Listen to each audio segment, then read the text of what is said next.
excuse me. That doesn't matter. I guess I can sit anywhere. There's not many people here. Yeah, this isn't my seat though. Hey, welcome to the 6th annual Culties, our annual award show for movies that haven't come out yet, or aka a film preview. And if this is your first Culties, may I just say, welcome. Your mother and I are very proud of you. As you can probably tell, this is an interesting year at the Culties. You might say, why did you rent out a cinema, Tom? I didn't. This is a screening of Madam Web. Ouch. Come back in a few weeks to see if that joke makes sense. Hey, what? Could be a smash hit, right? In fact, it's okay though, if it doesn't make sense, because none of this makes sense. This is an award show where the categories are all made up arbitrary. There's movies that could be one category and they're jammed into another one. It doesn't matter. It's a convoluted premise to basically do a preview of the year in film. And like I said, it's an award show, not like other award shows. For example, I just implied I had relations with your mother. And I apologise for that. I didn't mean to imply it. I wanted to be very clear. We had a physical, intimate relationship. Okay, I'll lay off the mom jokes now. Although what I once said to your matriarchal figure, I'm going to say now. Let's get down to business.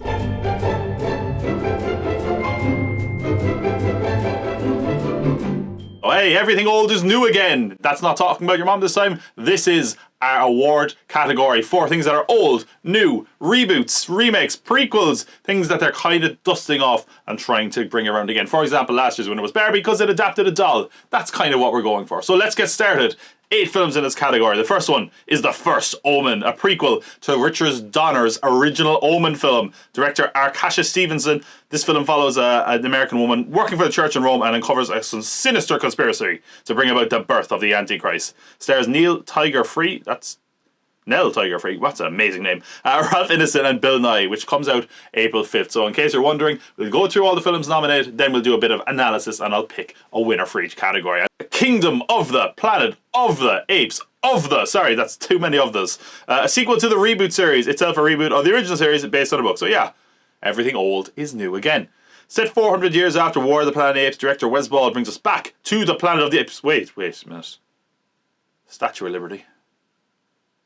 How is our planet? We follow a young ape named Noah who goes on a journey that forces him to question what he knows of the past and make choices that promise to change the future for apes and humans alike. Owen Teague, Freya Allen and William H. Macy are among the cast of the film. Apes Together Once Again, May 10th. A Quiet Place, Day 1, a prequel to the Quiet Place movies in case the title was incredibly obvious already. Written and directed by Pig director Michael Sarnowski. No plot details are known, but this will star Lupita Nyong'o, Joseph Quinn and Digimon Hinsu will reprise his role from part 2 of the series. This one drops silently into cinemas June 28th. Borderlands, based on the video game series, Eli Roth brings us Borderlands. Follows an outlaw played by Cate Blanchett, who returns to her home planet and leads a posse to find a missing girl who may be the key to unimaginable power. This one includes Kevin Hart, Jack Black and Jamie Lee Curtis, among many others. It's written by Eli Roth and a mysterious writer, Joe Crombie. There's a lot to unpack there that we will get to. Venture into the Borderlands, August 9th. Alien Romulus. A standalone film set between Alien and Aliens. Maybe they'll answer how they've got that S in there. How did Alien become aliens? I don't understand. Must be some unanswered question there. Don't Breathe and Evil Dead 2013 director Fede Alvarez and writing partner Rodo Sayagues. Probably messing that up, apologies. The plot is still unknown, but the film will star Kaylee Spenny, Isabel Merced and David Johnson. Once set for Hulu, this one will instead come to cinemas. I guess they figured in space no one would watch it stream. I'm sorry. That's very bad, isn't it? Hopefully this doesn't suck when it bursts onto screens August 16th. Be prepared for a little bit of that this year. I'd say there's a lot of films that are going to stream that could hit theatres because of all the strikes that might have delayed things. Moving on. Bad Boys 4. Really hard not to say Bad Boys for Life, but they screwed it up and named the third film that for some reason. They ain't going nowhere though. They kind of have returns apparently. So they say. Will Smith and Martin Lawrence are once again teaming with the directors of The Last Entry, Adel Al-Arbi and Bilal Fallah. Don't have any plot, but that doesn't seem to matter in any of these films. I don't know, did we have a plot in the last one? I can't remember. Much of the cast from that last film returned, but joined the cast are Johan Grufford and Rhea Seehorn. What you gonna do? What you gonna do when it hits theaters? June 14th, maybe? That wasn't very catchy. Transformers 1. Certainly you won't recognise these robots in disguise now that the next Transformers movie will be a CGI animated film from Toy Story 4 director Josh Cooley. This prequel will tell the story of the robot's origins and what turned Optimus and Megatron from friends to enemies, featuring a voice cast including Chris Hemsworth as Optimus Prime, Brian Tyree Henry as Megatron, and Scarlett Johansson as Elita 1. Autobots roll out! September 13th. I could have been better than Chris Hemsworth at that. Come on. Roll out, Autobots. Okay, maybe not. Lord of the Rings, The War of the Rohirrim. Transformers isn't the only franchise returning as an animated prequel this year. The Lord of the Rings, The War of the Rohirrim takes place 261 years before the Fellowship of the Ring and follows the King of Rohan, Helm Hammerhand, who Helm's Deep is named for, if you weren't aware. I wasn't. I act very smug, like, because, oh, did you not know? I didn't until I read this. He fights an army of Dunlendings, which I don't know, they're monster people, I guess. Brian Cox will voice the legendary king, and the film will be narrated by Eowyn from this original series played by Miranda Otto. Directed by legendary anime director Kenji Kameyama, December 13th. Those are our nominees in the Everything Old is New Again category for this year. So you could be hearing other films or thinking of other films coming out this year and saying, hey, why is this not nominated? It could be mentioned further on. The categories don't really matter. So, let's go through these one by one. The first, Omen. You know, I don't think we need that. I don't think that's controversial. I don't think we need a prequel to The Omen. Could be interesting, but I also feel like I don't know if it's needed. I don't think it even needs to be an Omen prequel, but hey, I guess they have to tie it to something. So yeah, not really massively excited for that one. Kingdom of the Planet of the Apes. I will say I think the trilogy that we got that ended with War of the Planet of the Apes was really strong and really good. I mean, I don't think I loved the third one in that. I haven't rewatched it since cinemas, but I didn't love it as much as the other, certainly. This looks pretty good. Hopes are high. I think, again, the quality of those have been better than most blockbusters, so fingers crossed they can carry it off and give us, I guess, a new trilogy off this, is what they're hoping for. But yeah, Kingdom of the Planet of the Apes could be one of the best in this category. A Quiet Place Day 1. I feel like we got enough of the origin of A Quiet Place in previous films. In the first one, maybe even the second one, I thought that was enough. So yeah, I don't feel this is necessary. Yeah, not going to be winning this one in my opinion. Borderlands, right, saddle up for this one. This one, I have to check when this started production, but it's a long time ago. I've heard nothing but bad buzz about this film. It was screened, test screenings apparently went disastrous. They did reshoots. Eli Roth did not come back for the test shoots. He says it was a kind of a conflict of schedules. They brought in Tim Miller to do it, I think. Am I crazy with Tim Miller? Anytime there's reshoots, it's like, get Tim Miller! But yeah, this has really not I got a lot of good buzz about it. To give you an example, they started filming in 2021 and filming wrapped in June 4th of 2021. Now I know there's been a lot happened since then. This we haven't seen anything from this except the original teaser image. The writer of this, I mentioned a guy called Joe Crombie, Craig Mazin, who did Chernobyl and Last of Us. Apparently that was him. He basically took his name off it and replaced it with a pseudonym. He's denied that. But it's not a good sign anyway, that we have a mysterious writer who just... Oh, I don't know. Anyway, yeah, not a lot of good buzz. I didn't even love the Borderlands games, to be honest. So I don't think this is going to be massive. It does have a good cast, so it's a shame though. Alien Romulus, I mean, we had Prey a few years back, and that was really good. So I think that's kind of hoping this will be the best as well. Fede Alvarez is a competent director, so that's a pretty decent one. Bad Boys 4, yeah, look, I surprisingly enjoyed the last Bad Boys, but I'm not going to say I was chomping at the bit for another one. I don't think this is actually going to come out this year. June 14th, we haven't seen a lot from it. It could easily. I mean, it's still 5 months away. Yeah, I should say I'm recording this at the end of January. So I missed the first month of movies. I might mention some stuff that's come up, but who cares? Yeah, I mean, look, I'm not going to get excited for Bad Boys because that's not a franchise I would be excited for, even if I'll go see the movie regardless. Transformers 1, animated Transformers could work. It really could. I mean, that's kind of how we know them anyway, right? But that was a dumb statement. I mean, computer animated Transformers movies, that could really work. But I'm not excited for it. I don't think I've been excited for any Transformers movie, really. And this doesn't change that. Lord of the Rings, The War of the Rohirrim. Yeah, not really one that, again, I'm massively excited for. I'm not that deep into Lord of the Rings knowledge. It could be really good. Kenji Kameyama being involved definitely sparks my interest a little bit. I don't know what the animation side of this. It could be kind of anime, I think, but I'm not sure. Could be good, but still not one that I'm really excited for. For me, this is actually probably a one-horse race. There is some ones I'm slightly interested in. Alien Romulus probably be a runner-up if I had to pick one. But for me, the one that I'm most excited for in this category and winner of the Everything Old is New Again award, Kingdom of the Planet of the Apes. Did I put it next to of the there? Kingdom of the Planet of the Apes. Yeah, okay. I hate that the graphic of it is so ugly looking because of that. Of the. Anyway, that is the end of the first category. Our next category is lights, camera, action, but mainly the last one. This is for kind of actiony films, I suppose. Last year, Indiana Jones won. Yeah, you know, whatever. Again, really arbitrary categories. I'm going to keep saying that so someone doesn't go to the comments and they're like, hey, why was that last year? Why was this year? It doesn't matter. The Beekeeper. This one has come out already. It came out at the start of January, but hey, we'll be completed this year while we're talking about the year. Directed by David Ayer and Jason Statham, they team for a revenge thriller that follows a former operative of the mysterious Beekeeper organization. Other cast includes Jeremy Irons, Minnie Driver, and Josh Hutcherson. If you want to see what all the buzz is about, it's in cinemas currently. I think it's topped 100 million worldwide actually, which is pretty good, so we might get another one. And yeah, I quite liked it, but I'm probably not going to give it because it's already out. It can't feel like cheating. And also there's some pretty good stuff in this category, to be honest, including The Fall Guy, based on the 80s TV series of the same name. Bullet Train and John Wick co-director David Leitch teams with Iron Man 3 and Hobbs and Shaw writer Drew Pearce to bring us a film about an over-the-hill stuntman who must investigate the disappearance of the lead actor he's doubling for. This stacked cast is led by Ryan Gosling and Emily Blunt, and it falls into cinemas May 3rd. Furiosa, a Mad Max saga. George Miller brings us back to the wasteland with this Mad Max Fury Road prequel that focuses on Furiosa, who was snatched from her home by a biker horde. I hate when that happens. God damn. Just sitting around minding my own business and a biker horde snatches me. God damn. That is where I got this jacket though. She must plot her way home in the face of a war between tyrants. The role originally played by Charlize Theron will now be played by Anya Taylor-Joy as she faces off against the warlord Dementus, played by Chris Hemsworth. Hopefully it will be a lovely day when this roars into cinemas May 24th. Ballerina, not as graceful as it sounds. This is a spin-off, or should I say a pirouette, because he's a ballerina. This is, sorry, set in the world of John Wick and in between the third and fourth films. This is written by the writer of those films, Shay Hatton, and it's directed by Len Wiseman. It follows Ana de Armas' Rooney as she hunts the murderer of her family. Much of the cast from the John Wick universe returns, including the final screen role of Lance Reddick, who unfortunately passed away last year. New additions include Gabriel Byrne and Norman Reedus. This one dances on the screens June 7th.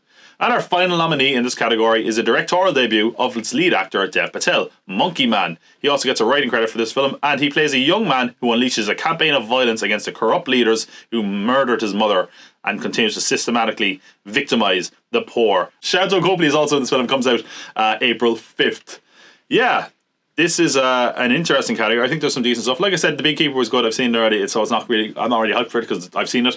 The Fall Guy could be a lot of fun. I will say, like, David Leitch is getting a lot of backlash, especially based on Bullet Train, which, you know, was fine. I didn't love it or anything. But yeah, I don't think it could be good. The fact they got Ryan Gosling surprises me, and Emily Blunt, so it makes me think maybe there is something there. I like the premise, so it could be fun. The trailer looks alright. Furiosa, a Mad Max saga. This is one where, like, it's really getting by on the strength of Fury Road for me. I mean, we all doubted George Miller when Fury Road came out, and then we saw it and we're like, yep, that he made us eat our words. The trailer for this looks a lot less interesting visually. It seems the same thing, and it's really CGI more so than the other one. I also don't know about Chris Hemsworth in this, and that's weird because like all the characters are like Australian, but he's kind of over the top Australian, even though he's Australian. I don't understand. I think it'll be decent at the very much and very watchable if nothing else. The trailer does look good, even though it looks a little bit weird. I don't know if we necessarily needed a Furiosa prequel, but all the same, if it's good, you know, what harm? Ballerina again. I like the John Wick movies. I don't know if this is necessarily needed. I do like Ana de Armas. You know, his character was like briefly introduced in John Wick 3 as well, I think, but it wasn't played by Ana de Armas, obviously. And yeah, could be good. Probably unnecessary, so that kind of hurts my excitement. Monkey Man, again, looks halfway decent, could be good. Yeah, for me, when it comes down to it, this is a pretty strong category, harder than the last category for sure. But for me, I think I would be mad not to pick Furiosa and Mad Max saga. Certainly just on the fact that George Miller has made an amazing film in the Mad Max universe in the last decade. And if he makes something that even half as good, it's going to be amazing. And I like the cast. I like the look of the film, even though I came on some of the CGI kind of look of the film and how it looks a little bit more digital. It looks pretty cool, let's be honest. But hey, why don't we talk about films in parts? Yes, this next category requires some assembly. It's partsy time, because seemingly we can't get complete films anymore. We have to get films that come in part 1, part 2, chapter 1, chapter 2. Oh, it's just, ugh. Just give us the movie for God's sake. So yeah, this is a category which is unfortunately the case because they decided to just break movies in half and say, yeah, watch this half and you'll come back for the other one. I know you will.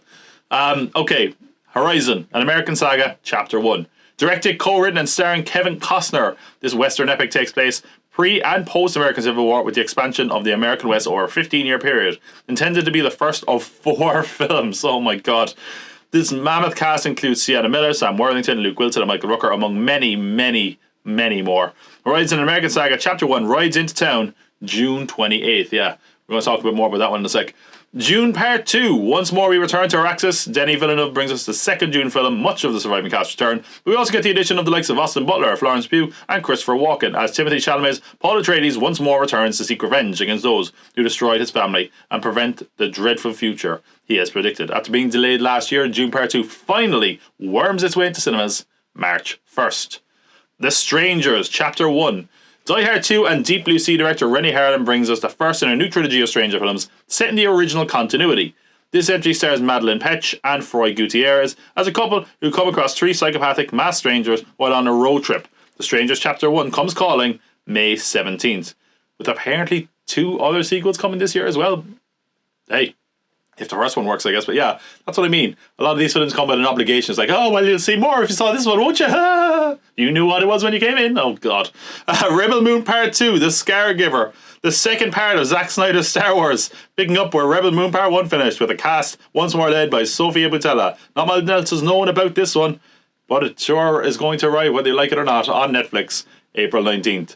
Code 8, Part 2, another long-in-development Netflix sequel, features Robbie and Stephen Amell. It centers around the 4% of people living in a fictional Lincoln City who possess special abilities. Coming to Netflix, February 28th. Oh, good grief.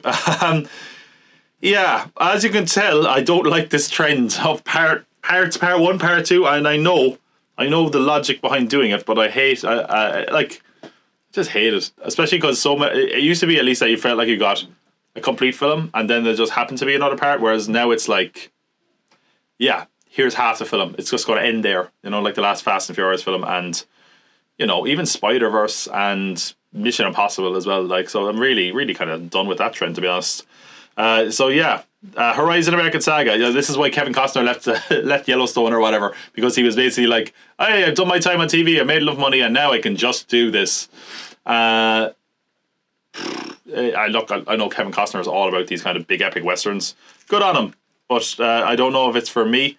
That cast is really impressive though. Like, I named a few there. Jenna Malone is also in it. Danny Houston, Jeff Fahey, Giovanni Ribisi, Thomas Hayden Church. I mean, and that's just like some of them. Goes on and on, man. It's crazy. A crazy good cast. Dune Part 2. Yeah. I think this is the only one that hurts this one for me, is the fact that it has been delayed. I feel like I've seen a lot of footage from it. I do like Dune, but I feel like Part 2 is going to hopefully be more satisfying. I did think Part 1 had its moments where it was a little bit boring. There was a lot of world building and setup, but it's just fine. I hope this one nails the landing and gives us more of what really did work in that film. And yeah, that was one of those sneaky films where it was where you went in seeing Dune and you came out after the credits there, it said Part 1 or whatever, and you were like, oh man, well thanks for that.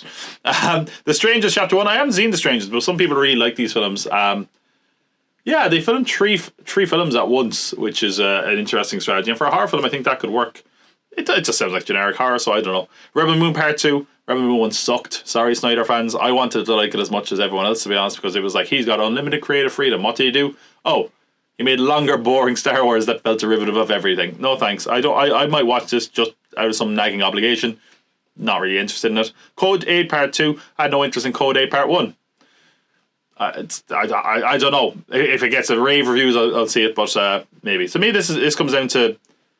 No, it doesn't come down to anything. It's Dune Part 2, isn't it? I mean, look, Horizon could be good. I don't know. Strangers could be good. But Dune Part 2, it's like, come on. Denis Villeneuve rarely... No, he's never missed. I take it back. He doesn't rarely miss. He doesn't miss. And if this is any bit as good as Dune Part 1, or if it's even better, hey, we're in for a great time. And definitely you can excuse it being in parts, because, hey, we might get another one after this, apparently. But look, we're talking about Part 2s and sequels. We have a new category this year, which is... No, do we?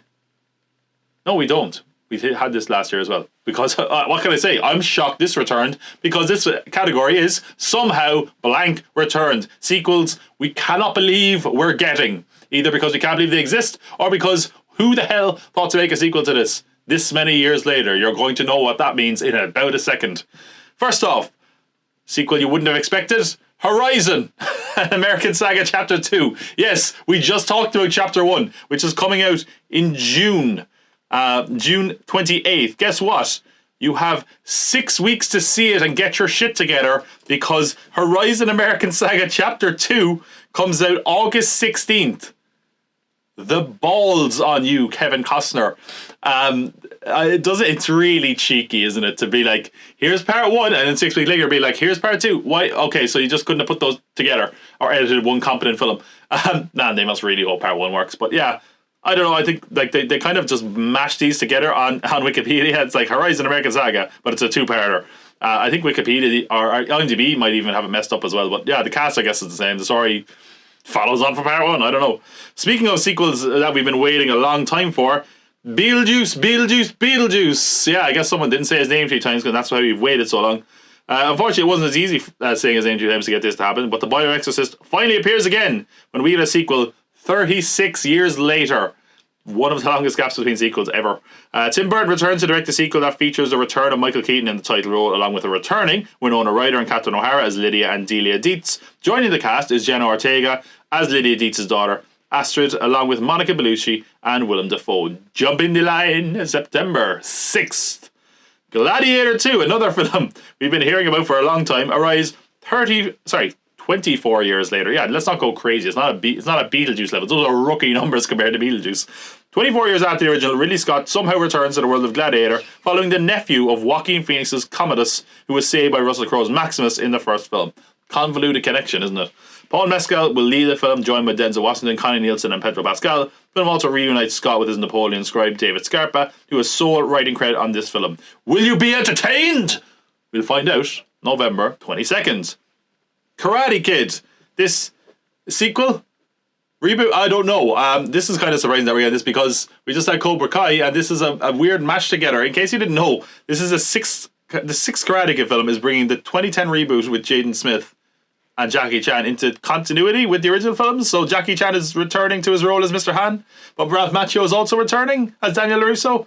The film will see a Chinese teenager finding strength and direction through martial arts with the help of a mentor as he moves to the East Coast. No other cast members are known, as a global casting call is out there for the next Karate Kid.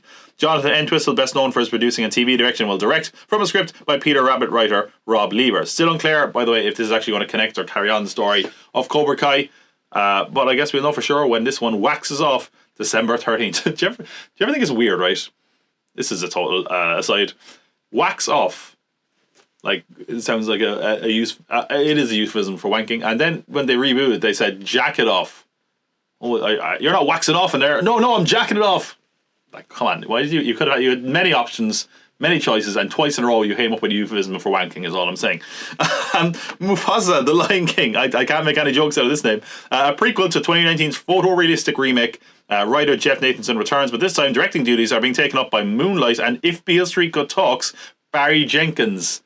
Yeah, that's not a typo. He's making a live-action Lion King prequel. That's weird. This is going to tell the story of how Mufasa rose to be one of the greatest kings of the Pride Lands, as told by Billy Eichner's Timon and Seth Rogen's Pumbaa.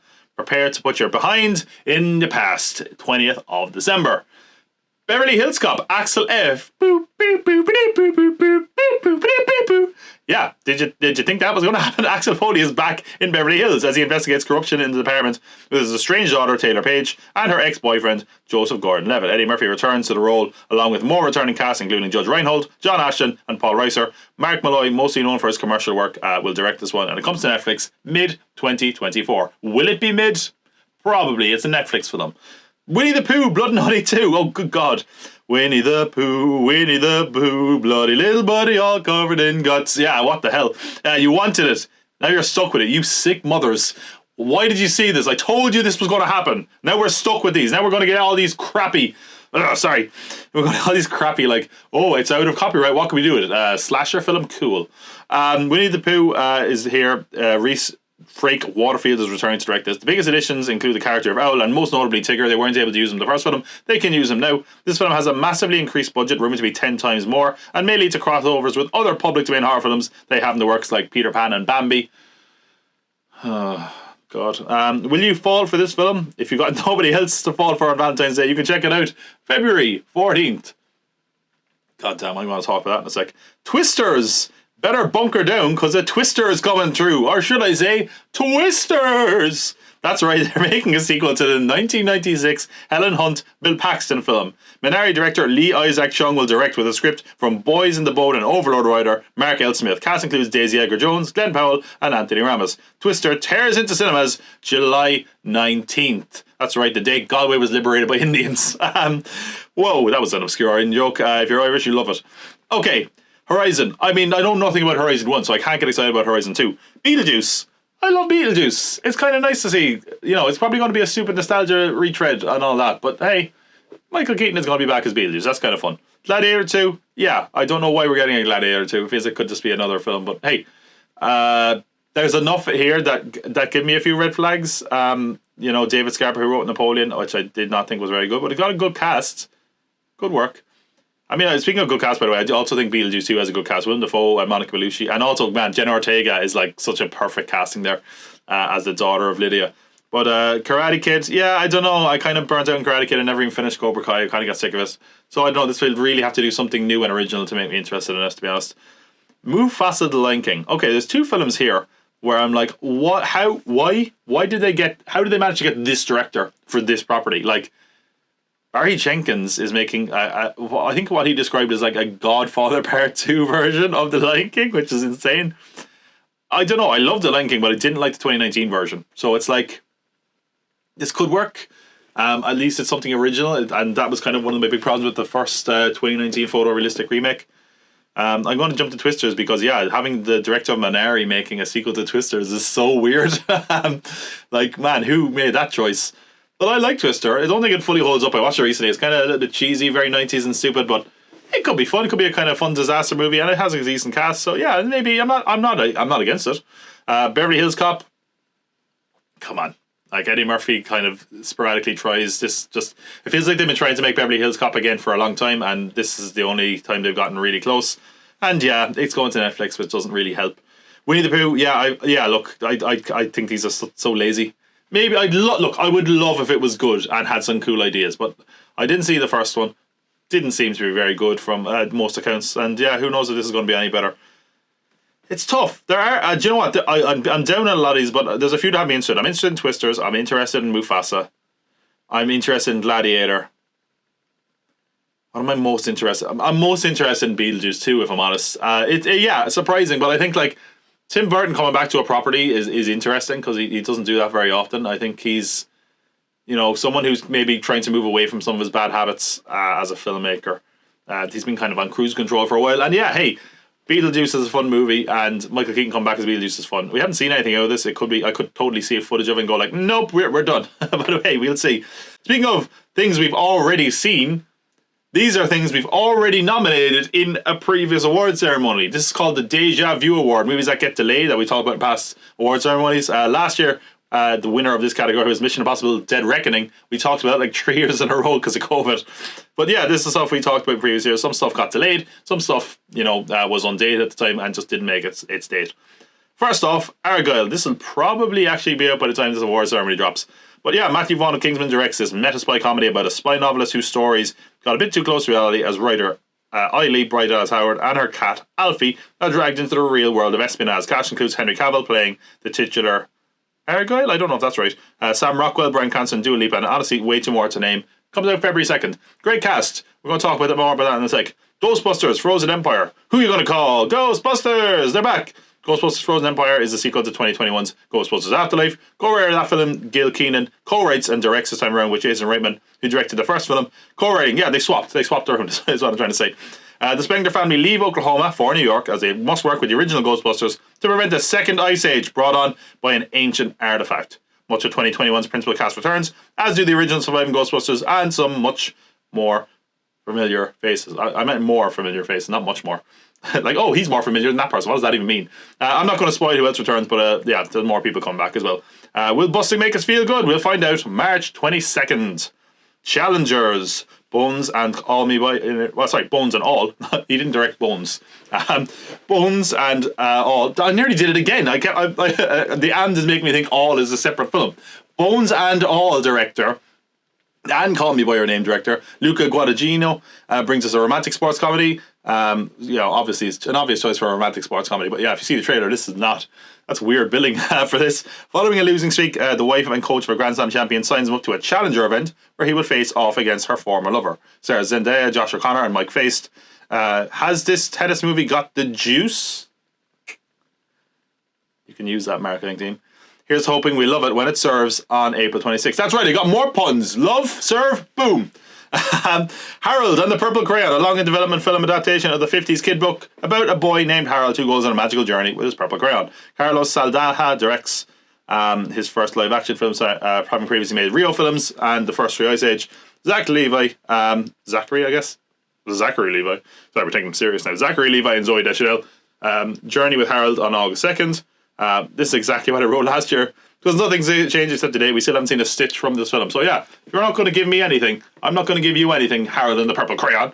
Roadhouse. Doug Liman directs his remake of the late 80s action film. An ex-UFC fighter opens up a roadhouse in the Florida Keys, but things are not how they seem. Jake Gyllenhaal, Daniela Melchior, and Conor McGregor star in this Amazon film, which hits streaming, much to the chagrin of some, on March 21st. Yeah, we'll talk about that in a sec.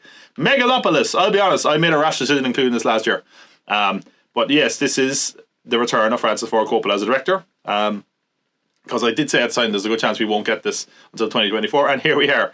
But he's making his passion project finally, seemingly out of his own arse pocket, with a budget of north of 120 million, a cast including Adam Driver, Forrest Whitaker, John Voight, Aubrey Plaza, and Dustin Hoffman. That might be enough people in this to get you to see it. It's about an architect trying to rebuild New York into a utopia after disaster.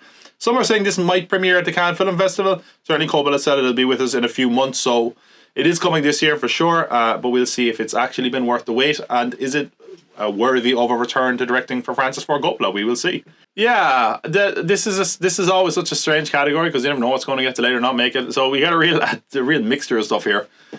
Argyle, not interested in this. It doesn't look good. I'm sick of the trailers as well. I wrote down Argyle as Henry Cavill. I'm not sure is he because they keep being like, who is Agent Argyle? It's probably the cat, isn't it? There's also a big speculation of who the writer of the book is. I don't know. Is there really a book? Or is that like just a joke? Is it an in-joke because it's I. Lee Conway and that's the writer of this? I don't know. It seems like Romancing the Stone or what was that film? Lost City? Was that what it was? Sandra Bullock? Kind of feels like that. Ghostbusters Frozen Empire. As of this recording, we just got a new trailer for this. Yeah, I don't know how to feel about it. I liked Afterlife probably more than most. I'm excited that they're doing something different, but I also feel like they're doing something that Ghostbusters never was, which is this big action kind of epic. It's not that. I think it looks decent. I think I'll enjoy it, but I'm not sure it's going to be great either. Challengers, man, the internet loves this one. They're all because they.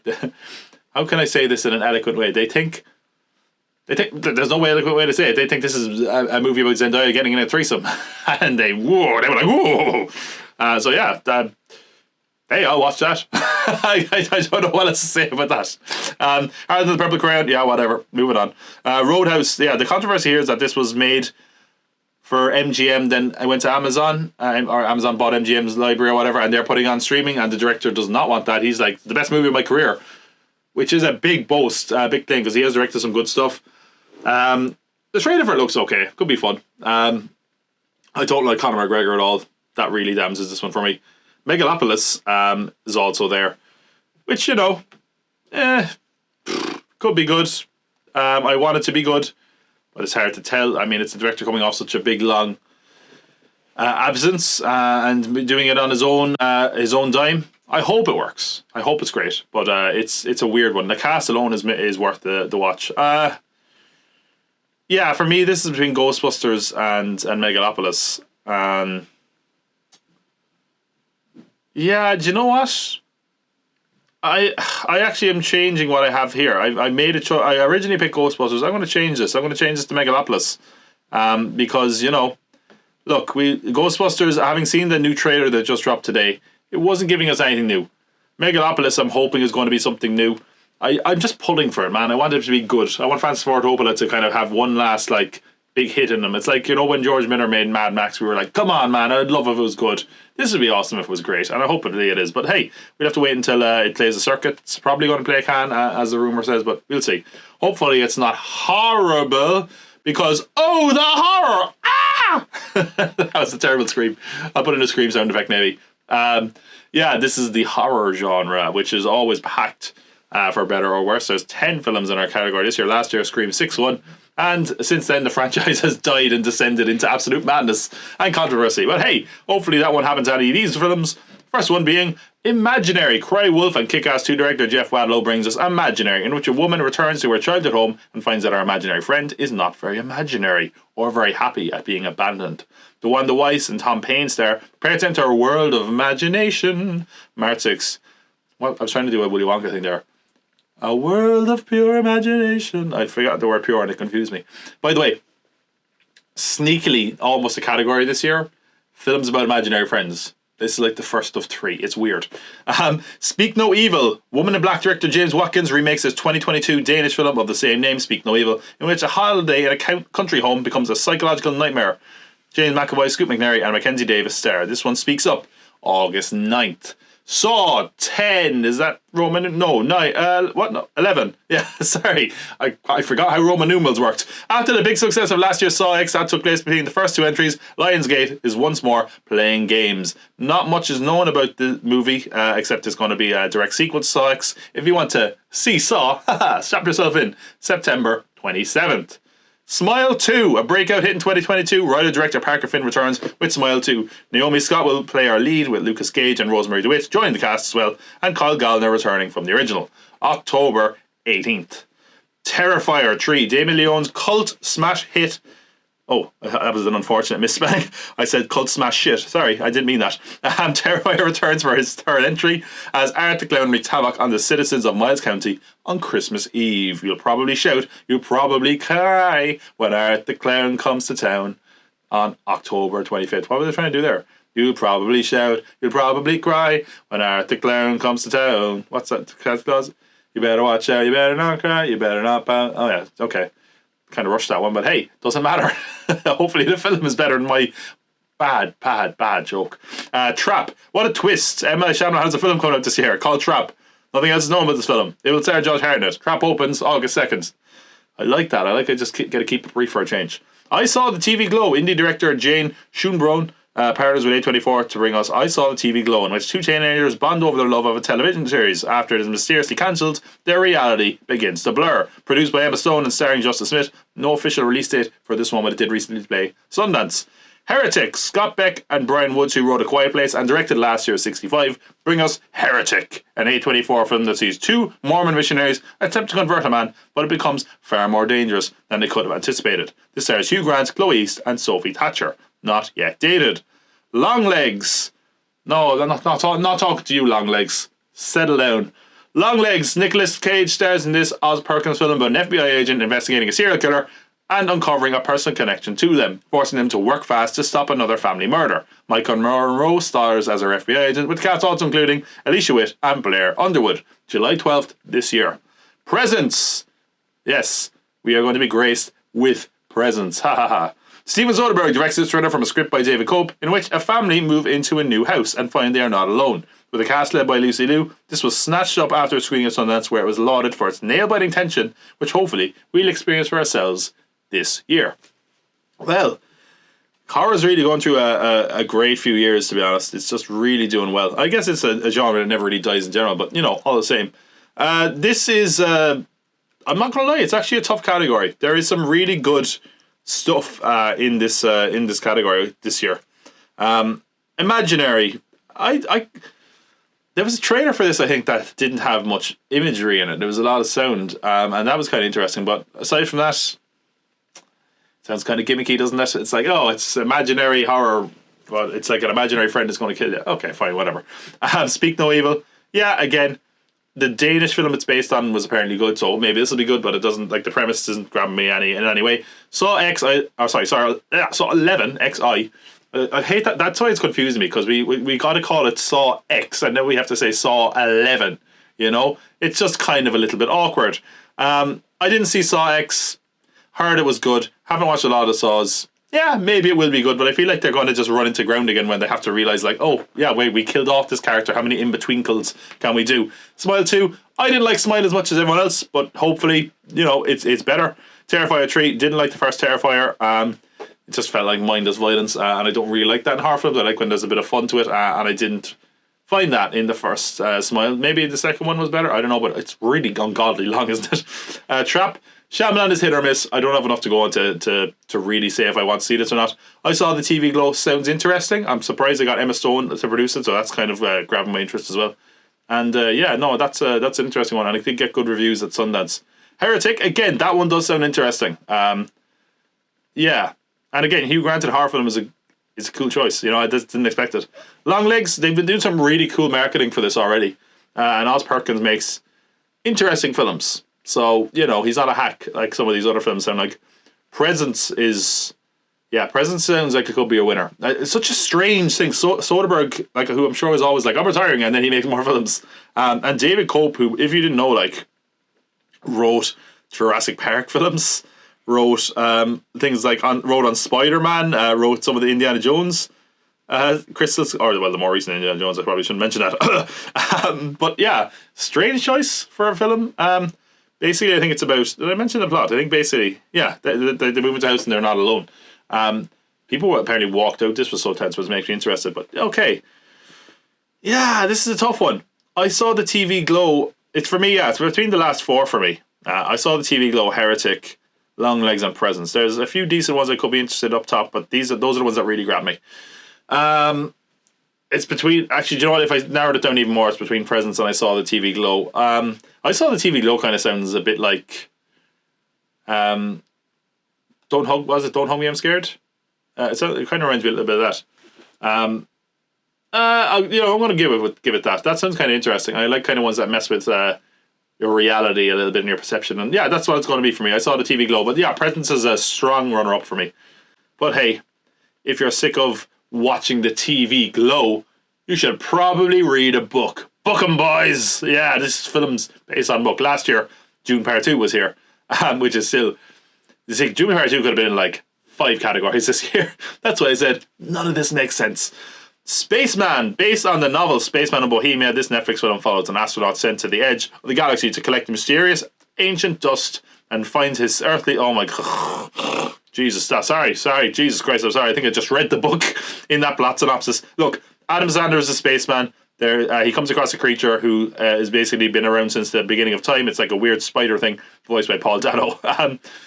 Now you're like, wow, read the rest of the plot synopsis, Tom. What the hell's going on there? Kerry Mulligan is in it as well. It's kind of a mind-bending sci-fi. Blast off March 1st. Arthur the King, based on a non-fiction book, Arthur the dog who crossed the jungle to find a home. That tells the story of an adventure team who befriended a wounded dog who accompanies them on a 435-mile endurance race. Stars Mark Wahlberg and Simu Liu. Dog gets out March 22nd. Mickey 17. Parasite director Bong Joon-ho's next film is based on the book Mickey 7. I guess 7 isn't cinematic enough, they need to make it 17. Now titled Mickey 17, it's an expendable... he's an expendable, disposable employee on a human expedition sent to colonize the ice world Niflheim. After one iteration dies, a new body is generated with most of his memories intact. Robert Pattinson plays the titular Mickey, while Stephen Yeun, Naomi Aki are also part of the cast. Originally set for March 29th, this was taken off the schedule. Has not been redated. Presumably it's coming this year. Maybe they're looking at it and saying, okay, we need prime award placement for this. We will see. But yeah, it's coming this year, I would imagine. But it's weird, we haven't seen anything aside from a teaser that came out like a year ago now. The Watchers, Ishan and Night Shyamalan. Well, that could be anyone's daughter. She makes her feature debut with The Watchers, based on the novel of the same name by A.M. Shine. Dakota Fanning plays Mina, who gets stranded in an expansive, untouched forest in Western Ireland. Upon finding shelter, she unknowingly becomes trapped alongside 3 strangers who are watched and stalked by mysterious creatures each night. June 7th. The Ministry of Ungentlemanly Warfare, Guy Ritchie's latest spy film, The Ministry of Ungentlemanly Warfare, is based on... big breath for this one. Churchill's Secret Warriors, the explosive true story of the Special Forces desperados of World War II. About a real organisation that fought Hitler with unusual methods and helped give birth to modern Black Ops operations. Henry Cavill, Aisha Gonzalez and Alan Richardson are also part of this stacked cast. These ages deploy April 19th. And finally in this category, The Amateur. One Light director James Hawes is making a film based on a book of the same name, in which a CIA cryptographer whose wife is killed in a terrorist act starts to blackmail the agency to train him and let him Let him go after the people who killed his wife after their policies stop him from doing so. Rami Malek and Rachel Brosnan star in this November 8th thriller. Right. There's some good stuff here, man. I haven't watched the trailer for Spaceman. It's weird, though. I like Adam Sandler is just doing stuff now like this. But yeah, I don't know. Could kind of go either way, though, couldn't it? Arthur the King, no interest in this. There's a whole like subgenre and audience for these, like, this dog walked so far. I don't get it. Hey, great. It's based on a true story. Cool. But no, I would never read the book. I'm not going to watch the film either. Mickey 17. Nah, it's a strong one. Like Bong Joon-ho, like the fact that it's his film. Robert Pattinson really picks great roles. Yeah, that's going to be the one to beat here for me. The Watchers could be good. Again, I think Ishana Night Shyamalan maybe directed some episodes of, was it The Servant? Was that The Servants or something on that show that he was involved with, but I don't know what she's done aside from that. It sounds fine. Ministry of Gentle Money Warfare could be really fun, to be honest. The Amateur, about the CIA agent who's just like, you better let me do what I want, I'm going to blackmail you. Is that how that works? It kind of sounds like dumb escapist male fantasy, but then it's got a decent cast, so I don't know. Yeah, look, for me, it's Mickey 17. Bong Joon-ho is just such an amazing director, and like the people involved in it, Robert Pattinson and Stephen Yeun, alone are like, wow, that's a pretty good cast. The premise sounds interesting. I heard the book itself was good. Hope it's going to come out this year. It's weird they just pulled it from a schedule, but I'm assuming it is. But hey, hopefully, if it comes out this year, it's my favorite film of the year, or it's my favorite film in this category. I'll tell you who doesn't like our next category. Martin Scorsese. And this one used to be called Martin Scorsese's least favourite category. And now it's called Superhero Movies, a.k.a. OK, Scorsese was probably right. 6 films this year. Last year, Spider-Man Across the Spider-Verse won. Yeah, 6 films. Believe it or not, that's very little. Superhero films really have not done very well lately. I think like maybe 1 or maybe 2 didn't bomb last year. Guardians didn't bomb. Aquaman is doing okay. I can't remember how much it cost, but I mean, given like how much it cost, it probably did bomb, to be honest. So yeah, this is a kind of a turning point for superhero movies to turn it around. But I'm going to talk about why that might not be the case in a minute. We're going to start with Madam Web, which I kind of hope will bomb, because otherwise the joke at the start of the video makes no sense. Acclaimed TV director S.J. Clarkson makes her her feature debut with Madam Web. Cassandra Webb is forced to confront her past while trying to survive with 3 young women with powerful futures who are being hunted by deadly adversaries. Our lead is Dakota Johnson, and 3 young women are played by Sydney Sweeney, Celeste O'Connor, and Isabel Merced. These powerful futures are that they will become superheroes. They're like Spider-Woman. First 2 are Spider-Woman. I think the last one is Arana. Aranya. I think she also becomes a Spider-Woman at some point, but it doesn't matter. Hopefully you're not in the Amazon with your mom researching spiders when this comes out, February 14th. Man, that was a really bad line.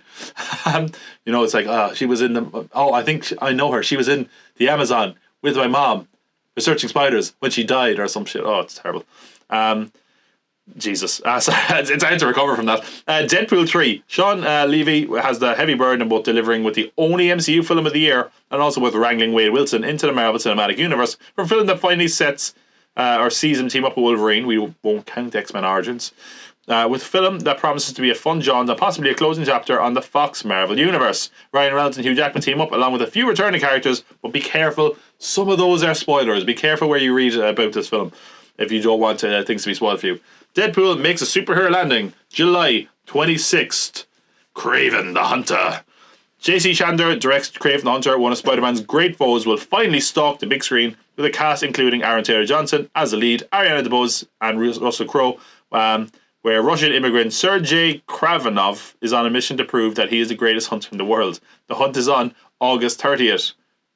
Man, I feel like I just got bashed over the head after reading that. Joker, Folie à Deux. The only DC film of the year, this one taking place outside of Gunn's new upcoming DC universe, features the return of Joaquin Phoenix's Joker and will introduce Lady Gaga as Harley Quinn. Once more directed by Todd Phillips, with Joker being held in Arkham State Hospital where he meets Dr. Harleen Quinzel. As the two quickly fall madly in love with each other, District Attorney Harvey Dent begins to build a case against Arthur for his previous actions, forcing Harleen to take action in order to save her new partner in crime. Did I mention it's a musical? Because they certainly didn't. Put on a happy face. October 4th, Venom 3. Tom Hardy returns as Venom with Venom. And Venom, Let There Be Carnage scribe Kelly Marcel, this time writing and making her feature debut. Juno Temple and Chiwetel Ejiofor joined the cast in undisclosed roles, although Juno is expected to have a prominent role, possibly as the villain. Not much else is known about Venom, but it's expected to be released November 8th. And finally, a film that seems like everyone has forgotten, Hellboy, The Crooked Man. Crank and Crank 2 co-director Brian Taylor will be the latest to try and take the devil by the horns, assuming he hasn't filed them off. Hellboy, The Crooked Man, is one where we actually have Hellboy's creator, Mike Mignola, on scripting duties this time, with Jack Kesey taking on the role of Hellboy. Set in the 1950s, Hellboy and a rookie BPRD agent are stranded in rural Appalachia. They discover a small community haunted by witches, led by a local devil with a troubling connection to Hellboy's past. The Crooked Man. The hopes of starting a new series are at the very least hoping that it will do better than the 2019 Hellboy. Hellboy the Crooked Man is currently undated. It's expected to be out this year. It's already finished filming. It's very low budget, so maybe that'll help it. A late addition to this year's ceremony, the Crow reboot finally lands this year. Based on the James O'Barr comic of the same name, it'll see Bill Skarsgård take on the role of Eric Draven, who was resurrected from the dead to avenge his and his fiance's death, played by FKA Twigs. Director Rupert Sanders drags this one from hell, June 7th. That's the end of the superhero category, man. Crazy. Probably the smallest category we've ever had in that genre since we started. Yeah, this is a strange one. Like I said, there's one MCU movie and one DC movie. Now, this is also where we learn how smart the general public are, because a lot of people are like, this is the year, because people are going to be like, hey, we only got one MCU movie this year. This is where Marvel book it up, and people are like, you know what, I did miss those Marvel movies after only getting one per year. Here's the thing. I don't think the general public is smart enough to realise that these 3 terrible Sony Spider-Man movies are not connected to the Marvel movies. And, yeah, let's talk about it. Madam Web. Man. Nah. Just not good. Doesn't look good. Doesn't sound good. Is just a strange idea. Apparently it was kind of weirdly as well. At one point it was going to be like set in the Andrew Garfield universe. Then they did reshoots to make a Tom Holland one, and then they were like, oh, just don't connect it to anything. God damn, we're worried. The promos for it have been really weird as well. Like, aside from that really bad dialogue that I mentioned, like there's that one whispery Dakota Johnson promo where she's just like, go see our movie. As if she's like trying to flirt with whoever's watching. Which, hey, it worked. I'll be there opening day, Dakota, whatever you say. Deadpool 3. Look. This could possibly be a total mess, but if it's going to be a meta mess, I think Deadpool is one because he can at least acknowledge it. Sean Levy, he's a kind of a hack, isn't he? Sorry, Sean, but I've never seen anything by him where I'm like, oh, this guy knows. But I don't know. Maybe it'll be good. I'd like for it to be good, and I think closing the door on like the Fox Marvel stuff could be a lot of fun. We could get some characters back there that are fun. In fact, there's one character I know for sure is coming back. It could be, yeah, look, give it the benefit of the doubt. There's something to be excited here, which is more than I can say for a lot of these. Kraven the Hunter, this still baffling question is why J.C. Shandor, who directed some legitimately good movies and grown-up adult films, is now directing Kraven the Hunter. Yeah, we got a trailer for this because it was meant to be out last year. Did not look good. So, yeah, not excited for it at all, really. Sorry. Joker Folie à Deux. I didn't love the first Joker. Some people really did. This being a musical, I don't know. I just don't know about this film. I haven't seen anything from it obviously yet, but I think the fact that it's a musical just makes it screams like, yeah, we're being different. We're not like your other superhero movies. Like the last one wasn't like other superhero movies. It was like Taxi Driver or The King of Comedy. Yeah, I don't know. I want it to be good. I want to enjoy it, but I'm not entirely convinced. I feel like it was kind of lightning in the bottle with the first Joker, maybe. Not so much for this one. Venom 3. I mean, I like Venom 2 more than most people, but I didn't like it that much. I don't get why these films are still around, but hey. Crow, all we've gotten of this so far is an image of Skarsgård as the Crow, and if Brandon Lee was Heath Ledger's Joker, then Bill Skarsgård is definitely Jared Leto's Joker. I don't know. It's kind of too early to tell about this one. Maybe it'll be good, but there's not a lot to go on yet. So that kind of puts it off being my most anticipated. Hellboy the Crooked Man. I like the Crank films a lot. I like Hellboy a lot. I have nothing to go on. I got burnt, no pun intended, when I went with Hellboy last time. I think I might have put it in my top 10 films of the year or something. Like, that was craziness. But look, I hope it's good. They have Mike Mignola on board, so hopefully it's better than the last one. It's low budget. Hopefully they know what they're doing. But it's kind of weird, isn't it? It feels like they're just going to keep cramming us full of Hellboy until one of them hits, and it kind of is messy. And I feel like if this one doesn't hit, yeah, that might be it for Hellboy for a while. Okay, yeah, for me it's it's a weak category, man. And no wonder people aren't as interested in superheroes. If I'm not excited for these, can't imagine how the general public feels. But I think most people, myself included, are excited for Deadpool 3, and that's going to be our winner for the superhero movie award this year. Hopefully it works. Hopefully it helps get the MCU back on track and does some fun and entertaining things, and is a good inclusion of Deadpool into the universe, and a nice kind of closing chapter for Fox X-Men, even though sometimes those movies are sucked and probably don't deserve a closing chapter. But hey, what about something that kids really like? Not superheroes, no, kids aren't down with superheroes anymore. This award is for the children, as always, named for Old Dirty Bastard. what a great award show this is. Old Dirty Bastard Children. This award is for the children. Wu-Tang forever. Speaking of Wu-Tang, Kung Fu Panda 4. DreamWorks return to the world of Kung Fu Panda, with Jack Black returning as Po, who is set to become the spiritual leader of the Valley of Peace. He searches for a successor as the new Dragon Warrior while fighting a new foe called the Chameleon. Dustin Hoffman, Bryan Cranston, and Ian McShane will reprise roles from past films, and Awkwafina and Viola Davis will join the cast. March 8th. The Garfield movie. Oh, God. Yeah, guess who's voicing Garfield? It's Chris Pratt, we know. This time Garfield will be computer animated and voiced by, Chris Pratt, as always. Samuel L. Jackson voices Garfield's estranged father, and Garfield and his canine friend Odie are forced from their perfectly pampered life into joining his father in a hilarious high-stakes heist. May 24th. Despicable Me 4. White Lotus creator and migration writer script this one. That's always weird, the fact it's Mike White. But yes, it's the co-director of the original film, Chris Renaud, who's co-directing this with animation department veteran Patrick Delage co-directing. Gru is the world's favourite supervillain turned anti-villain league agent. He returns for an exciting bold new era of Minions Mayhem. God, that was so PR, I'm so sorry. But basically, there's a new addition to the Gru family, Gru Jr., who is intent on tormenting his dad. The family is forced to go on the run when they become targeted by escaped criminal Maxime Lamal, who's Will Ferrell, and his femme fatale girlfriend Valentina, who is Vergara. This comes out July 3rd. And yeah, maybe if you want to see this, bring your bananas and your gentle minions, and off you go. Sonic 3. Previous Sonic film director Jeff Fowler returns to the Blue Blur for the third Sonic film. Sonic, Miles and Knuckles will return, but as teased in the previous film, we'll also get Shadow the Hedgehog. Oh, badass! Look at that edge! James Marsden is also going to return as Tom Wachowski. No other plot details are known, but Sonic is expected to race into theaters December 20th. Inside Out 2, the feature debut of Pixar alum Kelsey Mann, is an emotional one. Inside Out 2. Original writer Meg LaFave gets solo writing credit this time. I also see a teenage Riley face new emotions, including anxiety and many more. Amy Poehler returns as Joy, also returning as Phyllis Smith and Lewis Black, but some controversy has arisen from the fact that they have recast the roles of Tony Hale and Liza Lapira. Sorry, what? Recasting with Tony Hale and Liza Lapira, voicing Fear and Disgust respectively. Oh yeah, sorry. Tony Hale didn't do the original voice. I'm confusing myself there. But yes, anxiety is one of our new emotions, and that'll be voiced by Maya Hawke. Once More with Feelings, June 14th. And final nominee in the child category, Paddington in Peru.